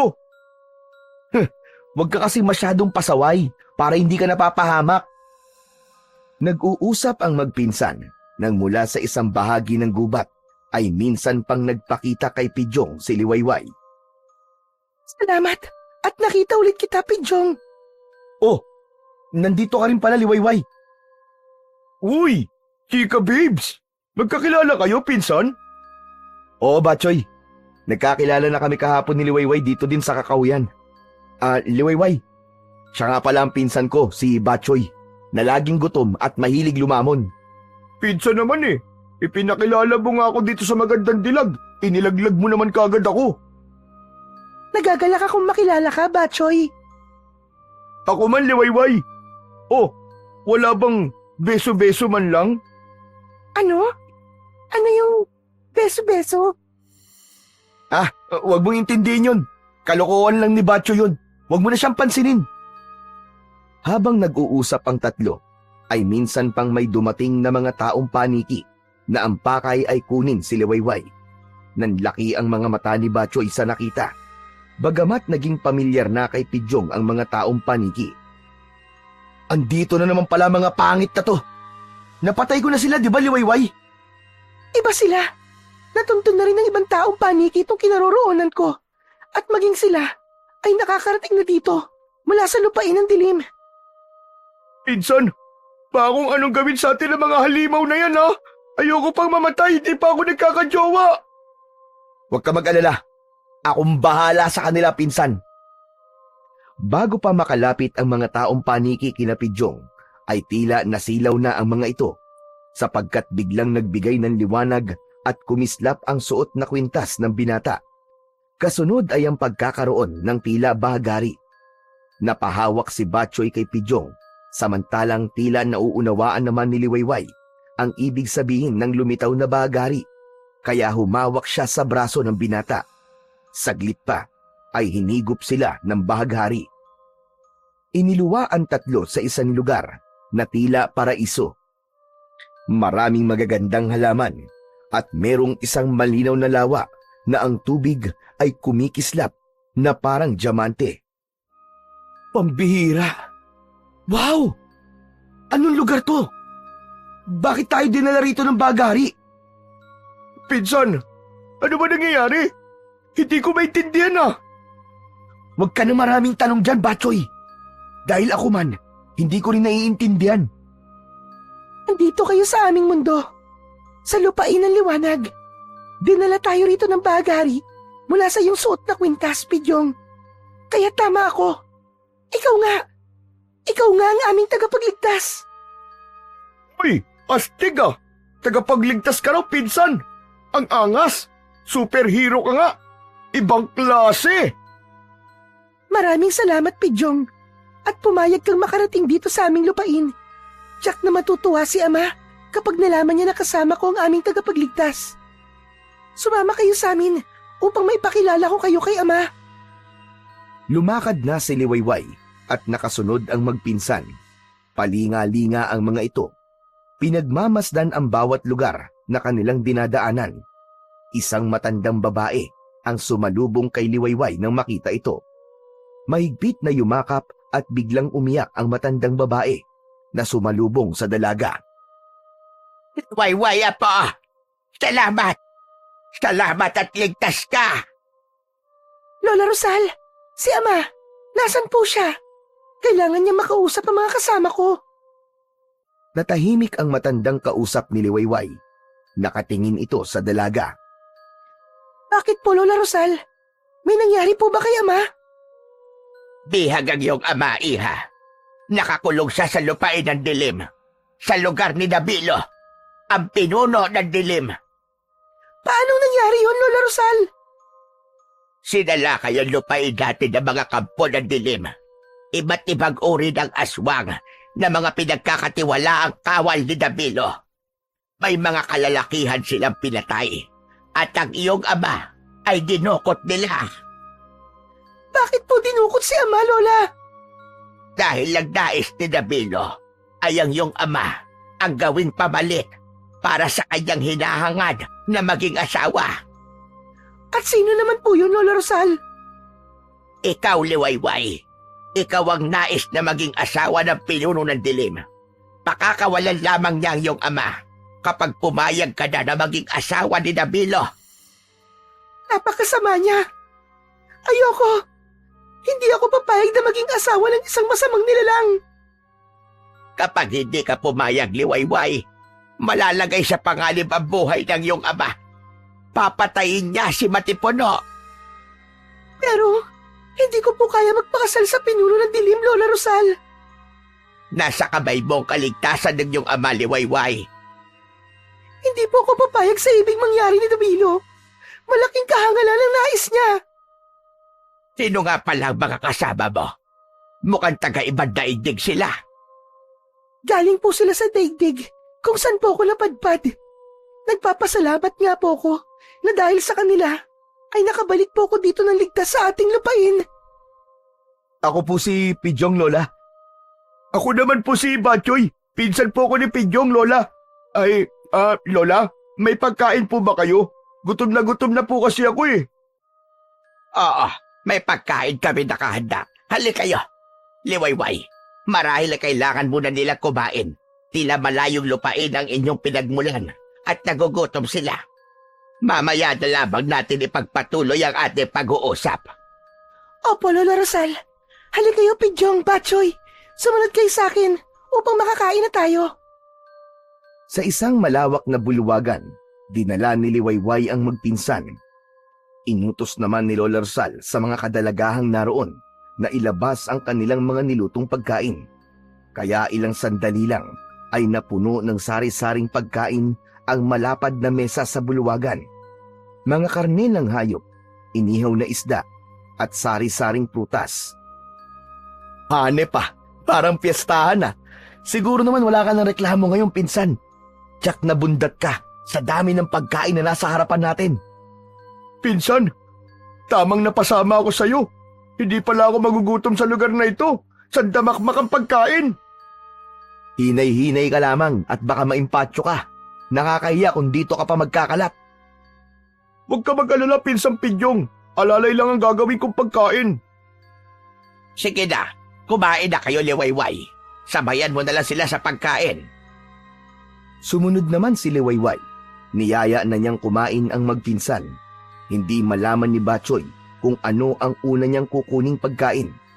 Halos tinikman niya ang lahat ng pagkaing nakahanda. Nagustuhan din ni Pidyong ang mga pagkaing naroon. Pagkatapos ng mahigit isang oras pagkalipas nilang kumain, ay muling lumapit sina Liwayway at Lola Rosal kay Pidyong. Samantalang si Batchoy, dahil sa labis na kabusugan, ay inantok at nakatulog. Paumanhin, kumakaistorbo kami sa iyo, Pidyong. Wala yun, Liwayway. Sige, ano bang pag-uusapan natin? Nabanggit kasi sa akin ni Liwayway na kaya kasama ka niya rito sa aming lupain, Pidyong, ay dahil ikaw ang aming tagapagligtas. Ang totoo po niyan, Lola Rosal medyo duda pa rin po ako sa bagay na yan. Pero paulit-ulit po na sinasabi sa akin ni Liwayway. Kaya, di sige, ako na nga po siguro. Sa unang kita ko pa lang sa'yo, binata, ay iba na ang nararamdaman ko. Tunay na ikaw nga ang aming hinihintay.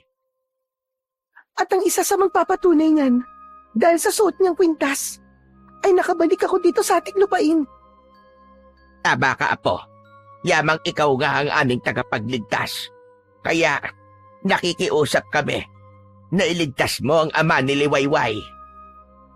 Pidyong, nagmamakaawa ako sa'yo. Ikaw ang tangi naming pag-asa. Hindi ko kakayanin kapag may masamang nangyari sa aking ama. Maaari nilang patayin si Matipuno, kundi pumayag si Liwayway na magpakasal siya sa pinuno ng dilim. Subalit, kahit patayin nila si Matipuno, hindi pa rin sila titigil upang hindi kunin si Liwayway. Kaya ikaw lamang ang tangi naming pag-asa, Pidyong. Gising na noon si Batchoy at narinig ang mga sinabi ni Lola Rosal at Liwayway. Naku, kayang-kaya po yan ang pinsang ko. Kwento nga niya na siya ang pumatay sa mga taong paniki na nakarating sa aming lupain Sino nga palang makakasama ko sa pagtungo sa lupain ng dilim na sinasabi niyo? Mag-isa ka lang, Pidyong. Ngunit, maaari kang sabahan ng pinsan mo kung gusto mo. Sandali! Bakit po ako? Wala naman po akong kinalaman dyan Hindi maaaring sumama ang mga kalalakihan dito sa aming lupain. Mas mapanganib yun. Wala silang kakayahan upang labanan ng mga kampong aswang ni Dabilo. Kapag nagkataon, maaari pa silang maging kapanalik ni Dabilo kapag ginamitan sila ng itim na kapangyarihan. Kaya, madadagdag pa sila sa mga aswang na makakalaban mo. Kung ganon, tayong dalawa na nga lang, Batchoy. Seryoso ka ba talaga, pinsan? Oo naman. Huwag kang mag-alala, Batchoy. Pagkatapos ng inyong pakikipaglaban, mas masasarap na pagkain ang ihahanda namin para sa'yo. Ayun! Ayos! Ano pang hinihintay natin, pinsan? Tara na, puntahan na natin si Dabilo para iligtas ang airpat ni Liwayway. Kakausapin ko ang isa sa aming utusan upang samahan kayo sa bukana ng lupain ng dilim. Hanggang doon lang niya kayo maihahatid. Tinawag ni Lola Rosal ang lalaking utusan na magsasama kina Pidyong. Kaya saglit pa ay lumakad na sila patungo sa ikatlong bundok kung saan naroon ang lupain ng dilim. Halika, Liwayway. Kailangan nating ihingi ng patnubay sa mahal na Bathala ang gagawing pakikipagsapalaran nila Pidyong sa kamay ng mga kampon ng dilim. Opo, Lola Rosal. Bilang mga kababaihan dito sa lupain ng liwanag, ayun ang tangi nating magagawa. Ilang oras din ang naging paglalakbay ni Pidyong at Batchoy kasama ang utusan bago nila narating ang bukana ng lupain ng dilim. Iniwan na sila roon at nagbalik na ang utusan sa lupain ng liwanag. Andito na tayo, Batchoy. Pinsan, ikaw na lang kaya tumuloy. Parang natatakot na ako Susunod na lang ako dun sa nagatid sa atin dito. Kita mo to si Raulong to. Sige, subukan mo akong iwan rito. At kapag may lumitaw na halimaw, ikaw ang una kong ipapain. Uy, wala namang ganunan. Nagbibiro lang yung tao Pinsan mo ako, di ba? Yun na nga Pinsan mo ako pero gusto mo akong iwan. Magpinsan tayo, di ba? Kaya dapat walang iwanan. Kung mamamatay ako, mamamatay tayo ng sabay. Oo na, sige na. Hindi na kita iiwan. Kinuha ni Pidyong ang itak na nasa kanyang bewang. Oh, hawakan mo to, Batchoy. Oh, anong gagawin ko dito sa itak? Nangangahoy ba tayo dito? Anak ng... Yan ang magiging sandata mo. At sa akin naman tong arnis. Okay, kaya kong gamitin to. Mas mahirap kung wala akong kahit na anong sandata Nasa pag-uusap ang magpinsan nang bigla silang makarinig ng mga tunog. Huni ng mga nilalang na noon lang nila narinig. Nakarinig din sila ng mga yabag na tila tumatakbo na papalapit sa kanila. Agad na inalihan ng takot si Batchoy. Pinsan, ano mga yun? Parang patungo dito sa kinaroroonan natin ah. Hindi ko rin alam, Batchoy. Basta umanda ka. Maging mapagmatsyag ka. Hawakan mong maigi ang tangan mong itak. Yan ang magliligtas sa'yo. Lumakas ng lumakas ang ingay na kanilang naririnig, hanggang sa ganap nilang nakita ang mga nilalang ng dilim na pasugod sa kanila. Mga kakaibang uri ito ng mga aswang. Merong nakakatakot na itsura. Matutulis at malalaki ang mga tenga. Ang mga balahibo sa kanilang katawan at sa gawing likuran ay tila mga tinik na matutulis. Ang mga nag-aapoy na mga mata ay kakikitaan ng galit na handang umatake. Naghanda ang magpinsan. Nagtalikuran sila dahil nagsimula na ring paikutan ng mga aswang, sina Pidyong at Batchoy. Kaya natin to, Batchoy! Lalaban tayo! Sabayan! Hindi ko sure, Pidyong. Kaya mo yan, pinsan! Magtiwala ka! Saka may tutulong sa atin! Bahala na. Isipin mo na lamang, mga litso na mga aswang na yan, na kapag nagapi mo, ay pwedeng-pwede mo silang lantakan. Sumugod na nga ang mga aswang. Agad na iwinasiwas ni Pidyong sa ere ang kanyang hawak na arnis. Laking gulat ni Pidyong na ang arnis na kanyang hawak ay nagliwanag. Ang bawat aswang na tamaan noon ay napapatungal dahil nag-iiwan yun ng apoy sa katawan ng bawat aswang. Samantalang nawala naman ang kaba ni Batchoy at nakipagsabayan na siya sa mga aswang. Sumusugat at nag-iiwan ng malaking hiwa sa katawan ng mga aswang ang bawat tamaan ng itak na hawak ni Batchoy. Dahil sa pagtulong ni Batchoy kay Pidyong, ay tila nagawa na rin siyang palakasin at gabayan ng mutya ng bahaghari. Siya man ay nadamay sa lakas na ibinibigay nito upang harapin ang mga kampon ng kadiliman. Sige, lumapit pa kayo. Kala nyo ha, tignan natin kung hanggang saan ang tapang nyo. Lapit! Aba, ayos ah. Ang husay mo makipaglaban, pinsan ah.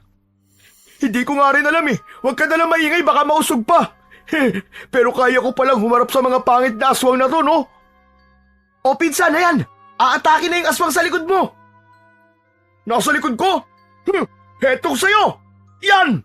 Tagpasan leeg mo ngayon. Ako naman, heto tikman nyo. Ang bangis ng arnis ko. Ha! Ha! Halos tumalsik ang ulo ng aswang sa lakas ng pagkakahataw ni Pidyong. Grabe, wala na sila pinsan. Nagsipulasan na ang iba. Nabahag na mga buntot. Baka humingi lang ng backup yung mga yon at bumalik. Eh di bumalik sila. Handang-handa na ako uli. Habang wala sila, Batchoy, siguro kailangan na nating ituloy ang paglalakbay natin. Nasa bukana pa lang tayo ng lupain ng dilim. Hindi pa tayo umaabot sa pinakagitna nito kung saan natin makikita ang ama ni Liwayway. Total, wala na tayong magagawa pa, kaya tara na. Ituloy na lang natin. Wala na tong urungan. Yan ang gusto ko sa'yo, pinsan. Matapang kang tao. Excited na kasi ako eh. Saan? Sa pagharap mo sa kampo ng dilim na makakaengkwentro natin? Hindi ah. Excited na ako sa mga masasarap na pagkain ihahanda nila sa pagbabalik natin. Anak ng tutsang, oo. Pagkain na naman eh. Tara na nga. Ituloy na natin ang paglalakbay natin. Mahalaga ang bawat oras dahil buhay ng ama ni Liwayway ang nakataya dito. Okay. Lalo na ngayong nasa kondisyon na ako. Ipinagpatuloy na ng magpinsan ang paglalakbay patungo sa mismong lupain ng dilim. Bagamat palaisipan pa rin sa kanila kung ano ba ang kapalarang naghihintay sa kanila sa lupain na yon. Samantala, sa lupain ng dilim, nagpapahinga ang kanilang pinunong si Dabilo. May mga tila siga ng apoy sa lugar na kanilang kinaroroonan na nagbibigay ng liwanag. Habang nakaupo sa isang upuan at kumukuya-kuyakoy pa ito at ilang magagandang babaeng alipin ang nagsisilbi dito. Merong nagpapakain ng prutas, may nagmamasahe sa mga paa at ang isa naman ay nasa kamay. Lumapit sa kanya ang pinagkakatiwalaang tauhan na si Adobe. Paumanhin sa aking pangabala, Pinunong Dabilo. Anong kailangan mo, Adobe? May balita ka na ba tungkol sa pagpayag ni Liwayway sa aking alok? Tungkol po doon ay wala pa. Naiinip na ako, Adobe. Hanggang kailan niya ako paghihintayin? Baka nakakalimutan niya na hawak ko ang kanyang ama. Tiyak na alam yun ni Liwayway. Siya nga pala, meron ako nasagap na balita na tiyak na hindi mo ikatutuwa, Pinunong Dabilo. At ano naman yun? Nag-ulat ang mga tauhan natin na nagbabantay sa may bukalang daan patungo rito. May 2 nilalang na patungo sa ating lupain. At nakalagpas sila sa bukana ng daan. Anong ibig mong sabihin? Napagtagumpayan nilang harapin ang mga aswang na aking kapanalig? Ang mga aswang na nagbabantay sa bukanang daan? Gano'n na nga po, Pinunong Dabilo. At naglalakbay na sila patungo dito sa atin. Hindi sila dapat makarating dito. At anong sadya ng 2 nilalang na yun? Isang bagay lang ang akin nakikitang dahilan, Pinuno. Ang iligtas ang ama ni Liwayway. Mga hangal sila. Hindi mangyayari yun. Bago pa nila makuha ang ama ni Liwayway, mamamatay na muna sila. O kaya, patay nilang daratnan si Matipuno. Kung ganon, Pinunong Dabilo, anong gagawin natin? Tinatanong pa ba yan, Adobe? Baka wala ng pangkat na malalakas na aswang na siyang haharap sa 2 dayo na patungo sa ating lupain. Pasusunod po, Pinuno. Gawin mo na. At inaasahan ko na magandang balita ang susunod mong sasabihin sa akin. Dahil walang katiyakan ang lugar na pupuntahan ni Pidyong at Batchoy, kaya patuloy lang sila sa paglalakad. Umaasa na darating din sila sa lupain na kanilang pakay. Pinsan, pahinga na muna tayo. Pagod na ako eh. Grabe ka, ang bilis mo naman mapagod. Ano ba gagawa ko? Pagod na nga ako eh. Katunayan nga, gutom na rin ako eh. Umanap kaya muna tayo ng mga kain. Baka may mga tanim ditong puno na mayroong bunga na pwede nating kainin. Ay nako, umiral na naman ang kasibaan mo. Kapag hindi ako kumain, manghihina ako, pinsan. Baka hindi sa pakikipaglaban ako mamatay, kundi sa gutom.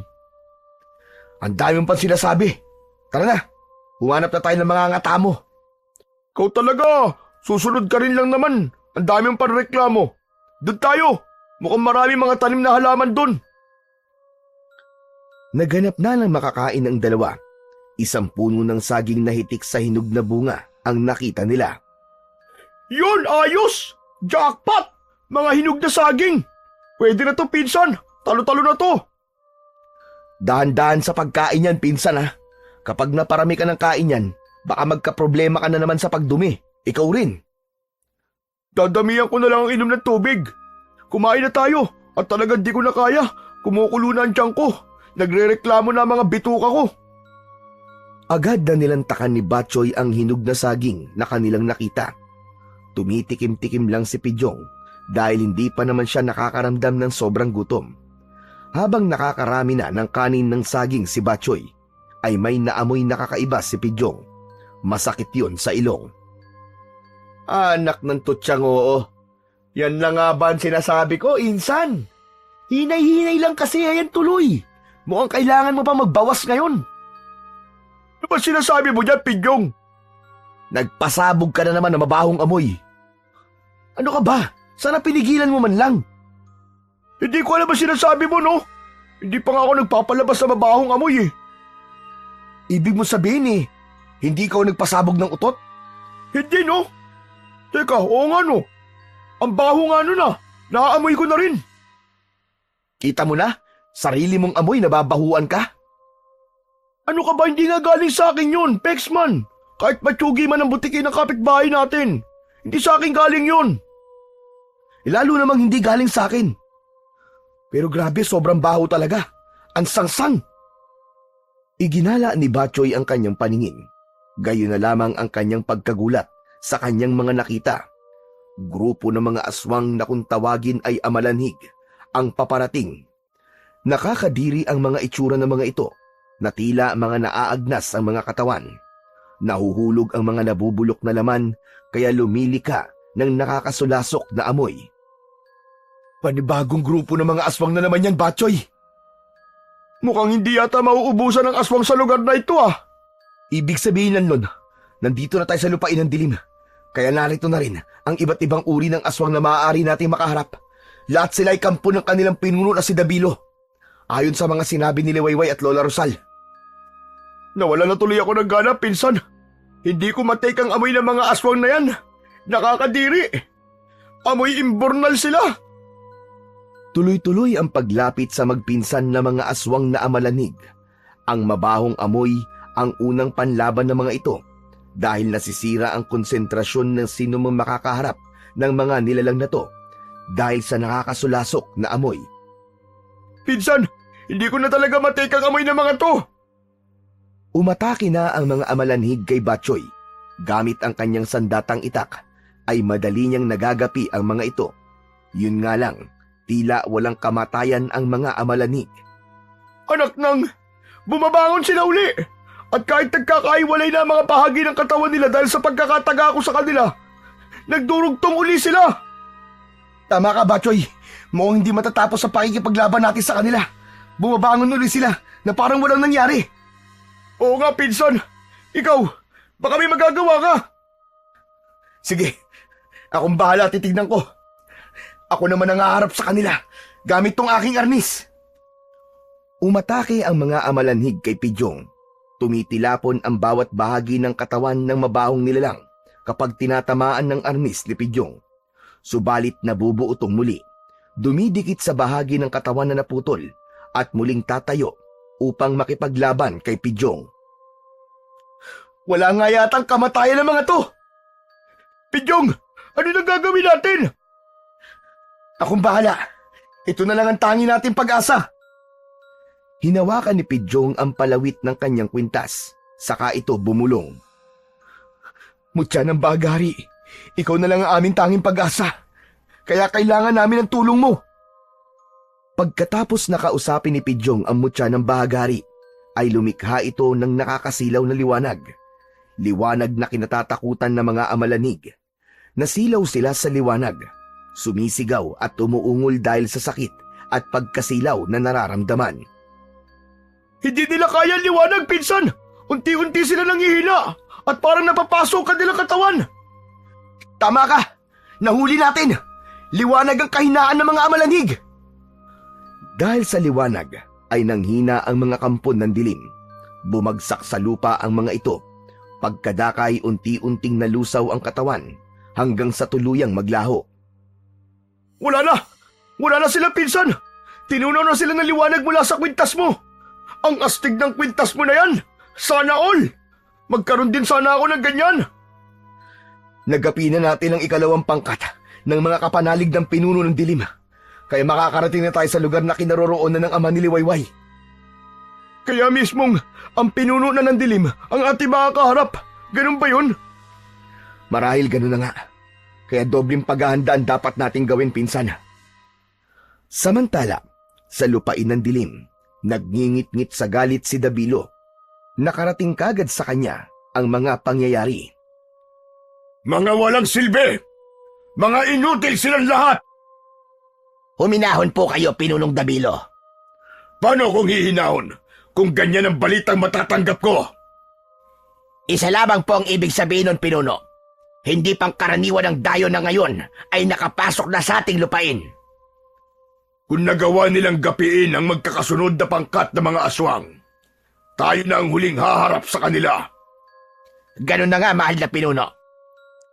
Dalhin sa akin ang ating biyag na si Matipuno. Siya ang ating alas para itigil ng mga dayo ang kanilang pakay. Subalit, si Matipuno ang siyang gagamitin mo upang makuha mo ang kanyang anak na si Liwayway. Alam ko kung gaano mo hinahangad na maging asawa ang anak niya. Oo, hindi pa rin yun nagbabago at matutupad yun. Dahil walang maaaring pumigil sa aking hangarin. Magiging asawa ko si Liwayway at siya magiging reyna ng dilim. Sa lupain naman ng liwanag, laking gulat ni Lola Rosal na hindi niya nakita sa higaan si Liwayway. kaya agad niyang ipinagtanong ito sa kanilang mga utusan. Iisa lang ang naging sagot ng mga ito. Umalis si Liwayway at ang pakiwari nila ay patungo sa lupain ng dilim. Napakatigas talaga ng ulo ni Liwayway. Nag-uusap na kami na dito lang siya at ipaubaya na sa 2 dayo ang pagharap sa mga kampo ng dilim at pagliligtas sa kanyang ama. Paano ko mapahamak ang aking apo?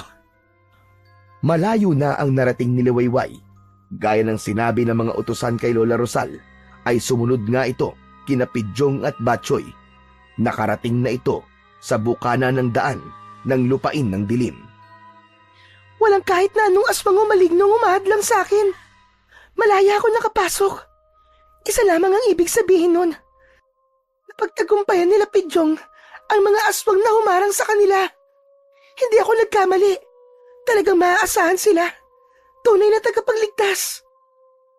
Nakaramdam ng kasiyahan si Liwayway sa mga oras na yon. Alam niya na malapit na sa inaasam na tagumpay ang ginagawang pagliligtas ni Pidyong sa kanyang ama. Itutuloy ko na ang aking paglalakbay. At sa lupain ng dilim, Jack, magkikita kami ron ni Pidyong. Dahil wala ng panganib sa mga dinaraanan ni Liwayway, kaya malaya siyang nakakadaan sa mga lugar na dati puno ng hadlang. Samantala, napasok na ni Pidyong at Batchoy ang pusod ng lupain ng dilim. Ang tanging kailangan na lamang nilang gawin ngayon ay hanapin na lamang ang lugar na kinaroroonan ng ama ni Liwayway kung saan ito nakabilanggo. Malaki-laki yung lugar na ito ah. Saan natin nahanapin si Mang Matipuno? Hindi ko rin alam, Batchoy. Anak ng... Paano natin siya tutulungan? Ang laki na agad ng problema mo, Batchoy ah. Huwag kang mag-alala. May tutulong sa atin. Wala ka bang tiwala sa mutya ng baghari? Ang dami nang naitulong sa atin tapos ngayon ka pa magdududa? Oo nga naman ano. Ba't di ko kagad naisip yun? O sige, ano pang hinihintay mo? Alamin mo na sa mutyang taglay mo kung saan natin pupunta ng ama ni Liwayway. Oo na, ito na. Aalamin ko na. Atat ka talaga kahit kailan eh. Pinsan, diet na ako ng ilang araw ah. Mga bunga na lang ng kung ano-anong puno ang nilalantakan natin. Gusto ko naman makatikim ng karne. At sabi ni Lola Rosal, masasarap ang ihahanda niya pagbalik natin. Ikaw talaga kahit kailan. Puro pagkain ang laman ng utak mo. Sa lugar na piitan ng ama ni Liwayway na si Matipuno, ay kinuha siya sa loob ng kulungan ni Adobe. Nakagapos ang kamay nito at may takip din ang bibig niya, kaya hindi makapagsalita. Tanging mga ungol lamang ang maririnig mula kay Matipuno. Oh, huwag ka na magpumiglas, Matipuno. Hindi ka makakatakas. Kahit ano pang gawin mo. Siguro tinatanong mo kung bakit kita inalis dito. Gusto lamang ni Pinunong Dabilo na makita ka.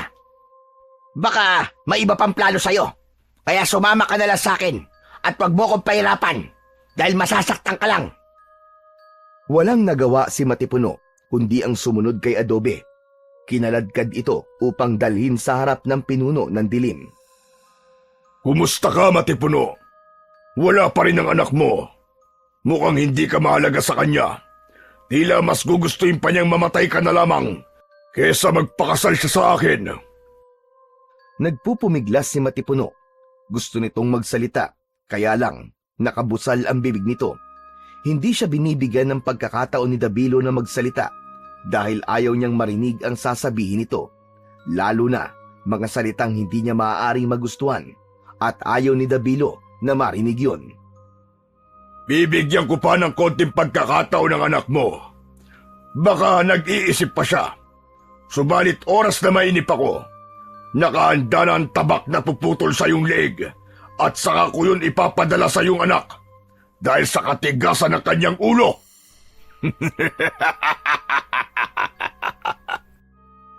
Sa isipan ni Matipuno ay lihim pa rin siyang nagpapasalamat dahil may pagkakataon pa para sa kaligtasan niya.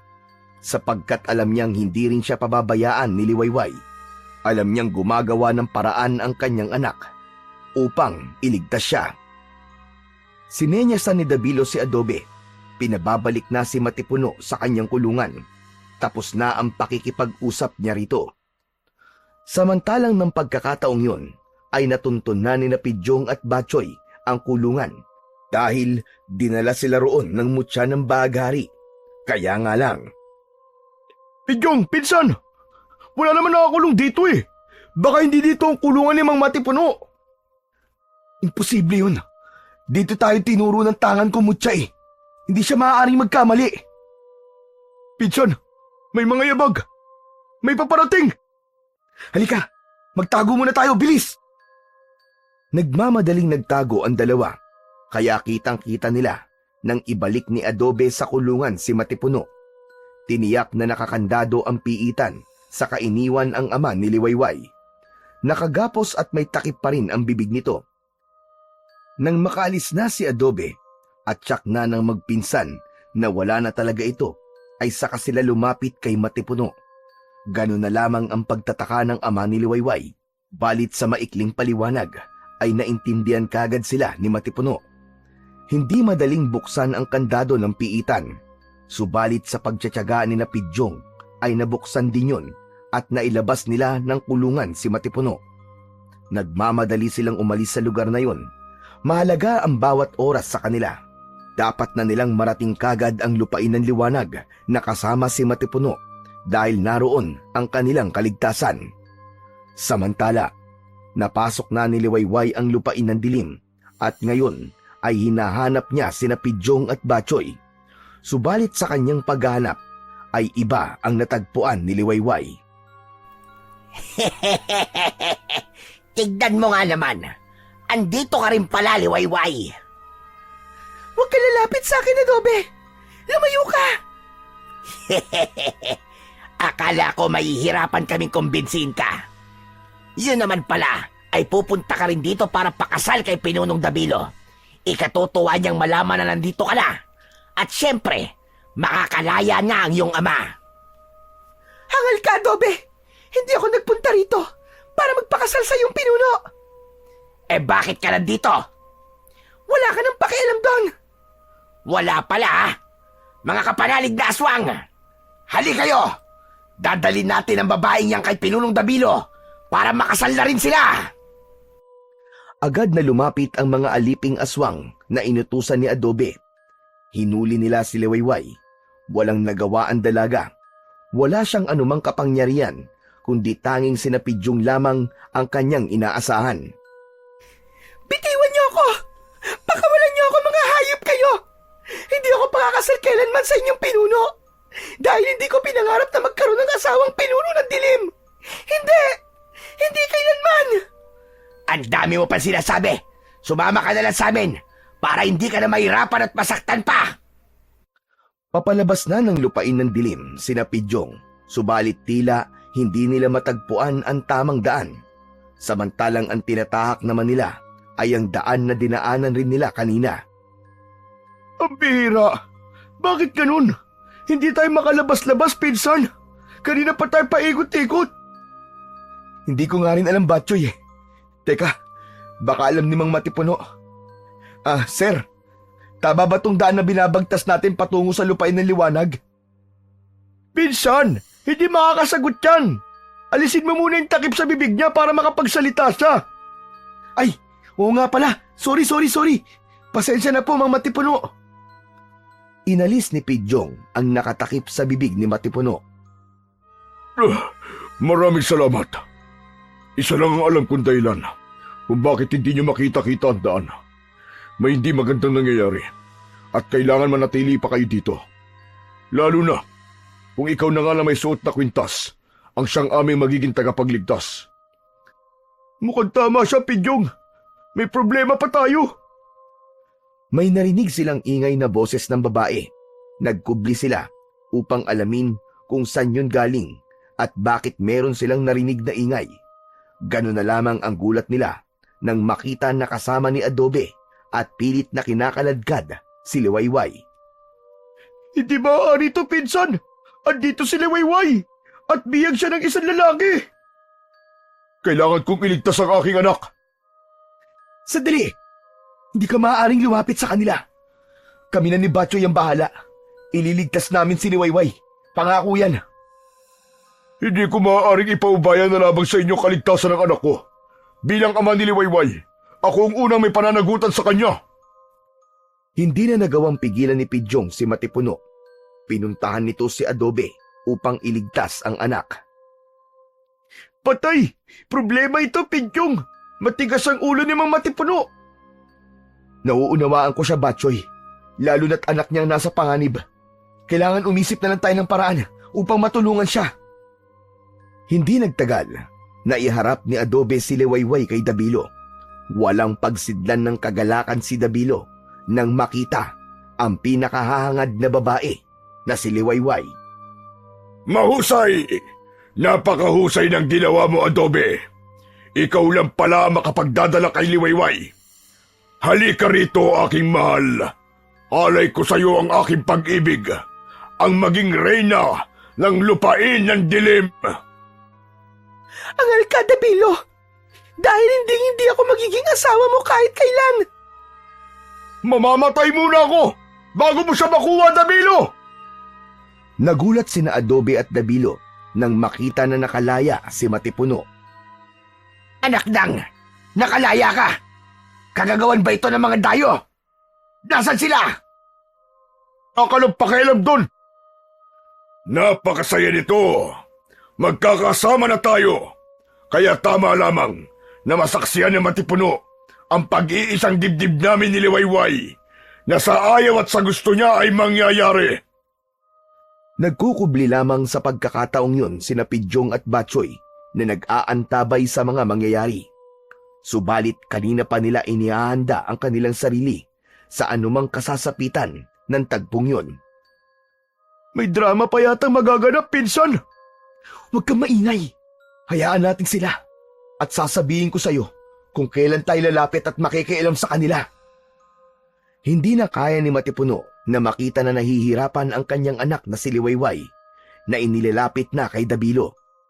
Kaya agad sumugod si Matipuno at pilit na kinuha ang anak.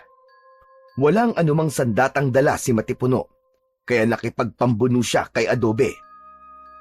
Patigas ang ulo mo, Matipuno. Mas gugustuhin mo pang mamatay kaysa maging manugang ang kagaya kong pinuno ng dilim.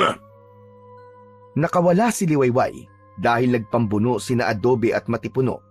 Nakita niya sina Pidyong at tumakbo ito patungo roon. Nanlaki naman ang mga mata ni Dabilo dahil sa ginawa ni Liwayway. Nakita niya rin ang magpinsan. Nakaramdam ito ng matinding galit at pagkapuot. Walang sino mang maaaring makialam sa mga plano ko at lalong hindi kayo mga dayo mula sa kung saang lupain. Mga alagad at kampo ng dilim, lumabas kayong lahat mga kapanalig kong aswang at patayin ang mga dayong ito. Subalit itira niyo sa akin ang aking si Liwayway. Mula sa madilim na bahagi ng lugar na kinaroroonan nila, maging sa ilalim ng lupa, ay may mga lumitaw na iba't ibang uri ng aswang. Lahat sila ay may nakakakilabot na mga itsura. Handang umatake at makipaglaban upang sundin ang utos ng kanilang pinuno na si Dabilo. Pinsan! Mapapalaban na tayo ng gusto nito! Ito na ang hinihintay natin! Oo, tama ka, Batchoy. At handang-handa na ako. Liwayway, dito ka lang ha. At huwag kang aalis. Para din yun sa iyong kaligtasan. Kami na ang bahala sa tatay mo. Salamat, Pidyong! Iligtas niyo si Ama! Mula sa kanilang pinagkukublian, ay ganap nang lumantad ang magpinsan. Kailangan na nilang harapin ang mga kampo ng dilim. Dapat nang maipakita ni Pidyong ang kanyang katapangan at kakayahan upang patunayan na siya nga ang hinirang na maging tagapagligtas. Gaya ng dati, magtalikuran tayo, pinsan. Oo, insan! Minsan nang nakipaglaban ang magpinsan sa kampon ng dilim, kaya alam na nila kung paanong diskarte ang kanilang gagawin. Kaya sa bawat pagsugod sa kanila ng iba't ibang uri ng aswang na iniluluwa ng dilim, ay tinitiyak nilang bubulagta ang mga ito. Buong lakas na iniharibas ni Batchoy ang hawak niyang itak. Putol ang ulo at nababawasan ng braso ang mga nilalang ng dilim na tamaan ng matalas na itak ni Batchoy. Samantalang tila pumapalo ng bola si Pidyong gamit ang kanyang arnis. Umiikot sa ere ang ulong tinatamaan na humihiwalay sa katawan ng mga aswang. Bawat hataw, bawat haribas ng magpinsan sa mga kampo ng dilim ay talaga namang umaaguntok ang mga nilalang ng dilim hanggang isa-isang naubos ang mga ito. Nakita ni Dabilo at Adobe kung paano lipulin ng magpinsan ang mga aswang na iniluwa ng kadiliman. Nakaramdam ng kaba si Dabilo nang makita na halos maubos ang kanyang mga alagad. Maging si Adobe ay nakaramdam din ng pagkabahala. Pinunong Dabilo, ano nang gagawin natin? Nauubos na ang ating mga alagad. Hindi pa tapos ang laban, Adobe. Narito sila sa ating lupain. Hindi nila tayo basta-basta magagapi. Iluluwa pa ng lupa ang mga alagad ng dilim. Biglang lumuhod at yumukod sa lupa si Dabilo. Umusal ito ng kakaibang uri ng dasal, isang orasyon na pagtawag sa hari ng kadiliman upang humingi ng tulong. Kazartum! Hagazam! Impactum! Yumanig ang buong paligid na tila nagkaroon ng lindol. Unti-unting bumuka ang lupa sa lugar na kinaroroonan nila. Mula sa bumukang lupa ay lumabas ang maiitim na nilalang, mga uri ng aswang malakat na nagkukubli sa ilalim ng lupa. Agad silang umatake upang tapusin ang magpinsan, subalit hindi nagpapatalo sina Pidyong at Batchoy. Patay kung patay, hindi sila papayag na mabaliwalaan lahat ng kanilang pagod. Subalit tila hindi nauubos ang mga aswang malakat na lumalabas sa mga bitak ng lupa. May napapatay man sina Pidyong at Batchoy, subalit napapalitan yon ng karagdagang aswang at mas marami pa. Tila walang katapusan ang paglabas ng mga ito sa lupa na tila nanggagaling sa impyerno. Walang ya! Lalo sila nadaragdagan, Batchoy! Oo nga, Insan! Napapagod na ako! Ang kwintas, gamitin mo na, Insan! Tama ka, Batchoy! Kailangan maubos na mga aswang na ito. Hindi ako makapapayag na magwawagi ang kasamaan laban sa kabutihan. Minsan pa ay binulungan ni Pidyong ang mutya ng bagari na nasa kanyang kwintas. Lumikha ito ng liwanag, subalit hindi katulad ng mga amalanhig na agad na nalusaw nang tamaan ng liwanag mula sa kwintas ni Pidyong ang mga aswang nakaharap nila ngayon, kundi nagpapatuloy pa rin sa pag-atake ang mga aswang malakat. Insan! Bakit ganon? Wala ganong epekto sa kanilang liwanag na mutya ng bagari. Hindi ko rin alam, Batchoy. Ano gagawin natin ngayon, Insan? Ituloy mo ang pagharap sa mga halimaw at may gagawin lang ako, Batchoy. Ano gagawin mo? Saan ka pupunta? Insan! Tumakbo si Pidyong patungo sa kinaroroonan ni Dabilo. Ito ang hinarap ni Pidyong. Magkabila na pinakawalan niya ang matitinding hataw sa katawan ni Dabilo. Nagsusumigaw ang pinuno ng dilim. Hindi niya kaya ang sakit ng arnis na lumalatay sa katawan dahil napapaso ito, likha ng kakaibang liwanag mula sa arnis na hawak ni Pidyong.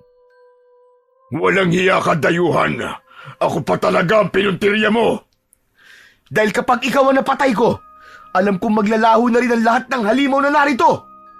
Mali ang akala mo, dayuhan. At hindi ako papayag na basta mo na lang akong mapapatay. Ipinalakpak ni Dabilo ang kanyang kamay. Kasunod nun ay tila may ibinabato. Sa bawat direksyon na tila may hinahagi si Dabilo ay nagkakaroon ng pagsabog na lumilika ng malakas na apoy. Kaya napaligiran ng malakas na apoy ang lugar na kinaroroonan nila. Naloko na! Nagkalat na mga apoy! Mukhang gagawin pa nilang tila impyerno ang lugar na to. Kailangan na namin makaalis dito. Nagkakamali ka ng kinalit, dayuhan. Hindi mo ako ganap na kilala. Kaya matitikman mo ang aking galit. Sabay-sabay tayong masusunog sa lugar na ito. Hindi ako makapapayag na magapi mo kami. Kaya mas nanaisin ko pang masunog kasama kayo. Sama-sama tayo mamamatay!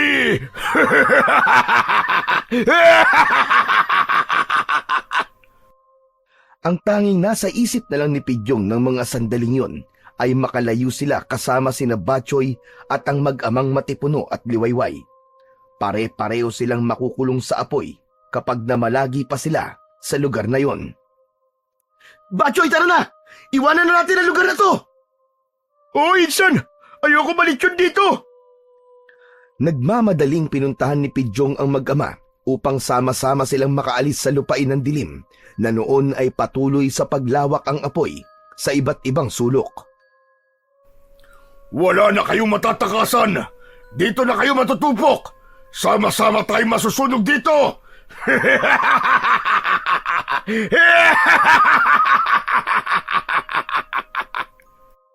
Mahalaga ang bawat oras ng sandaling yun. Buhay nilang lahat ang nakataya. Kailangan na nilang agad na makita ang tamang daan, palabas ng lupain ng dilim. Liwayway, alam mo ba ang tamang daan palabas? Hindi ko rin alam. Nalilito na ako. Hindi rin pamilyar sa akin ang lupain ng dilim, kaya hindi ko alam ang tamang daan palabas dito. Naku po, paano na tayo ngayon yan, Insan? Mukhang handa na ang pinuno ng dilim na matupok dito. Dito sa lugar na ito, magbabakasakali tayo. Tara na, bilisan na natin! Sumunod na lamang sila kay Pidyong, bagamat walang katiyakan ang lugar na kanilang binabagtas. Patuloy sa paglaki ang apoy sa lugar ng lupain ng dilim. Handang masunog ang mga naroon. Huwag lang magtagumpay sina Pidyong. Subalit gagawin nila ang lahat upang makalabas doon ng buhay at ligtas. Naguguluhan pa din si Pidyong dahil tila mali pa rin ang daan na kanilang binabagtas papalabas ng lupain yun. Gusto nang sumuko ni Pidyong, lalo na't siya na lamang ang inaasahan ng mga kasama, hanggang isang matandang lalaki ang humarang sa kanila. Sumunod kayo sa akin! Ituturo ko sa inyo ang tamang daan bago pa kayo tuluyang matupok ng apoy sa lugar na ito. Teka! Paano kami maniniwala sa'yo? Magtiwala kayo. Hindi ko kayo ipapahamak. Kaligtasan lang ang ihahatid ko sa inyo.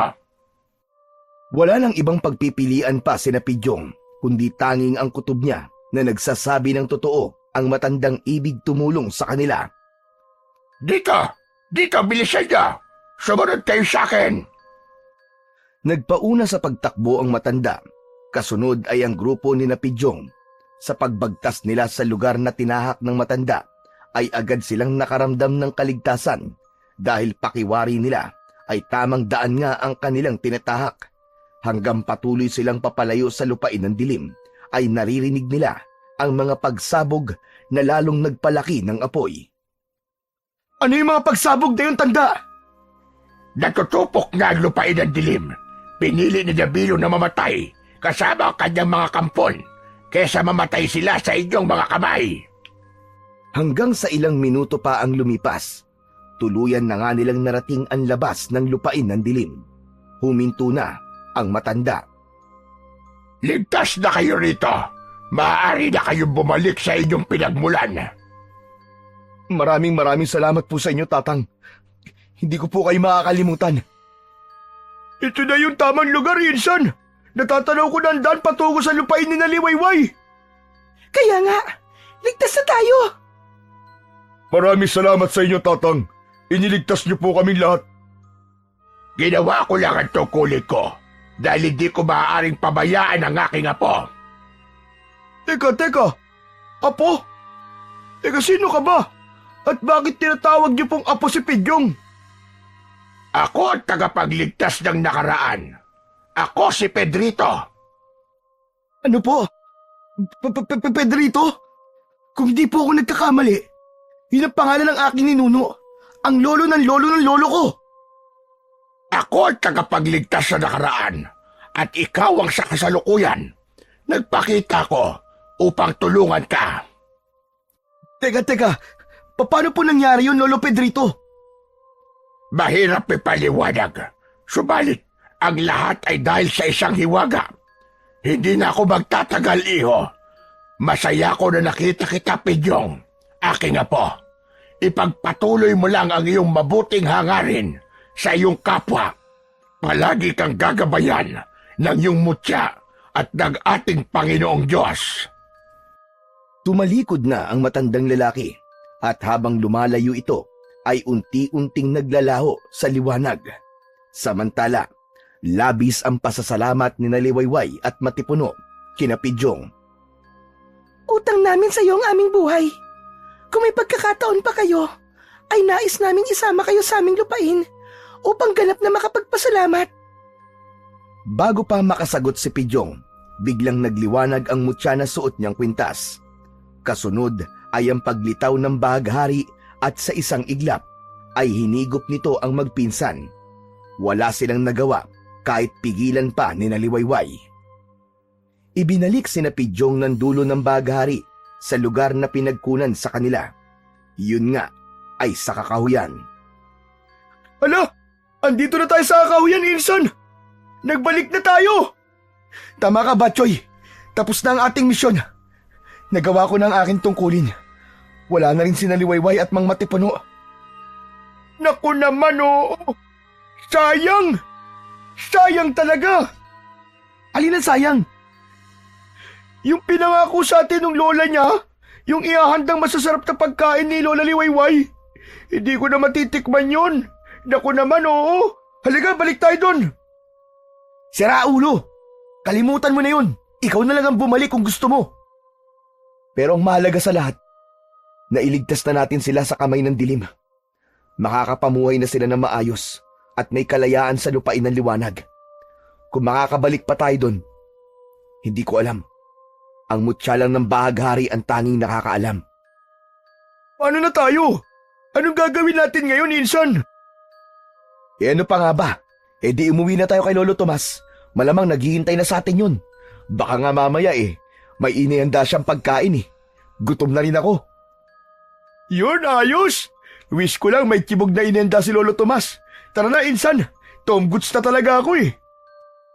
Magkaakbay ang magpinsang naglakad na papauwi. Naging puno man ng pakikipagsapalaran ang mga nakaraang araw sa kanila.